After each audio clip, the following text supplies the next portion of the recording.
Right, thank you very much, and thank you all for attending this talk and this session. Thank you for the introduction, Zahir. I also like to acknowledge KAP for the invitation extended to the neurology section to talk about neurological issues, with the theme being on AI. My declarations are not relevant to this talk. There's no financial incentive to deliver or facilitate this talk, but some of the images have been generated with AI. So I think when the question came of can a neurologist be replaced, we need to think about what a neurologist actually does.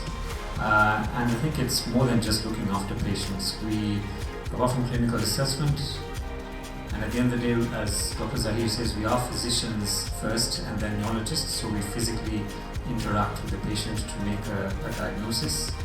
But also we educate and teach, and then we also undertake research. I'm a neurologist. And which conditions do we deal with? So I've split them into two columns. On the left-hand side are diseases that normally we don't need to touch a patient for. So headache disorders, epilepsy, sleep disorders and dementia may not necessarily require a physical examination. And the ones on the right-hand side are those who probably do need a neurological examination to make a diagnosis. And that therein is the challenge, because AI can't replace a physician. You can see the vast majority of cases require a physician to be in contact with the patient. So this is a visual language model-based AI, and I'll just take you back to my presentation and go through the different types of AI. But I just wanted to take you practically through this. The demo would usually require you to just already put in the diagnosis. So in this case, it's multiple sclerosis. They have several patients for the demos, as you can see here. There you can see the cursor. So for example, I've selected multiple sclerosis and this patient, and what they've shown me is a FLAIR 3D sagittal brain view, which is a very useful sequence for assessing multiple sclerosis lesions in patients in whom you suspect multiple sclerosis. So the 3D FLAIR acquisitions, and in this case looking at them in the sagittal view to see your classic Dawson's fingers. And so what it does is, so I'm not going to pretend to know programming or computer mathematical modeling, but it does do lesion segmentation. So it's trained on multiple data sets, normal data sets, and then specific pathology data sets, and then is able to is able to pick up the abnormalities and then segment those abnormalities at some point. So of course there's also the issue of data privacy and who has access to demographic data, lab data, especially if they can put them together, because sometimes you do need that demographic data as part of the input so that the AI can learn. For example, that this is an 80-year-old female brain.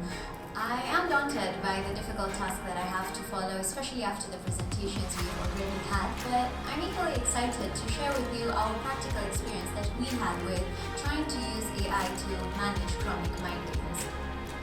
I have nothing to disclose in terms of financial relationships or conflicts of interest. So let's just start with a bit of perspective first. Why migraines?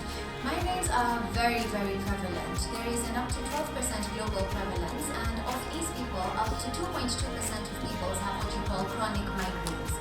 This is not just a bad headache. This is significant because it's associated with a lot of psychiatric comorbidity, including major depression, as well as because of the burden that it places in the economy as a whole because of people missing work, because of needing healthcare, and the burden that it places on the healthcare system.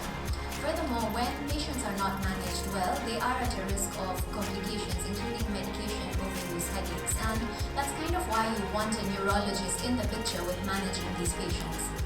Problem is, in our country, especially in actually sub-Saharan Africa, studies have shown that we don't have that many neurologists. We're fortunate to be having one here with us, but overall we have about a study showing that we have one neurologist for about 3 million of the population. That is a humongous gap, and the good thing is we have been trying to look at solutions to bridge that gap. We have seen some efficacy with using digital technologies, with using teleneurology, but with the way things are moving, that's not really enough.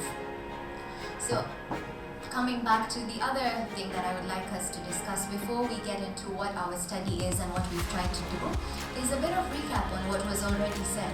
So artificial intelligence is what we think a human brain can do, is a program that can do what we think a human brain is required for. And Dr. Mavuti has already talked about machine learning and what that involves. I do hope that you took away from that data that you need massive sets of data. Framework Convention on Tobacco Control defines tobacco control as a range of supply, demand and harm reduction strategies that aim to improve the health of a population. Kenya has ratified the WHO FCTC in 2004. We came up with the Kenya Tobacco Control Act in 2007, but we do not include elements of harm reduction in our act, and so we cannot distinguish between combustible cigarettes or non-combustible nicotine products at the policy level. But we know there is a huge difference. Combustible cigarettes produce 6,000 to 7,000 chemicals and over 100 harmful or potentially harmful constituents. We know that non-combustible nicotine products have minimal or no chemicals produced, including the harmful or the potentially harmful constituents. In Kenya, our policy does not differentiate the two. And we know one is less harmful than the other one. And as a result, we are losing the opportunity to recognize the less harmful product and to regulate it adequately. And as a result, we have a lot of unregulated products that are in the market, including to the young people. Countries like Sweden, the UK, and New Zealand are taking huge steps in achieving a smoke-free society status. Like for example, Sweden actually, the tobacco smoking rates are less than 5%, so they already declared smoke-free. UK is on its way. They have campaigns like the Swap to Stop, where they encourage smokers to bring cigarettes and have them swapped for these ends, or what we call electronic nicotine delivery systems. Why? Because those cause less harm than the smoking. We have patients who smoke. We tell them to quit smoking. How many quit? Do they quit? For 2 days they not smoke because Daktari has said don't smoke. After a few days they are smoking. So what else can we do? Tobacco harm reduction.